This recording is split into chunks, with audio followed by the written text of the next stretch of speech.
Hello guys, welcome to new hairline clinic. আজকে আমাদের সঙ্গে যে পেশেন্ট বন্ধু আছে, ইনি এসে নিউ ব্যারাকপুর থেকে। এনার নাম সুব্রত দে। আজকে এনার সার্জারি আমরা স্টার্ট করবো এখন। তো চলুন ওনার একবার আমি এরিয়াটা দেখিয়ে নিই।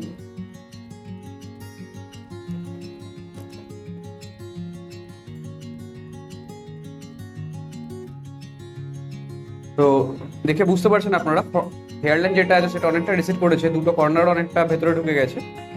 তো যার কারণে মোটামুটি এটা গ্রেড 2 ব্যাডনেস বলা যেতে পারে। তো এই এরিয়াটা আজকে আমরা ফিল আপ করবো। এখন আমরা আপনাদের মার্কিং করে দেখাবো, আর ধীরে ধীরে পুরো সার্জারি প্রসেসটাই আমরা আপনাদের দেখাবো। যেমনটা আপনারা দেখতে পাচ্ছেন, ওনার হেয়ারলাইন মার্কিং করা হয়ে গেছে। ফোরহেড থেকে এটা সামান্য ছোট করা হয়েছে, যাতে করে সামনে থেকে ফ্রন্টাল লুকটা ভালো আসে। দুটো কর্নার যেটা রিসিট করে গেছিলো সেটাও ঠিক করা হবে।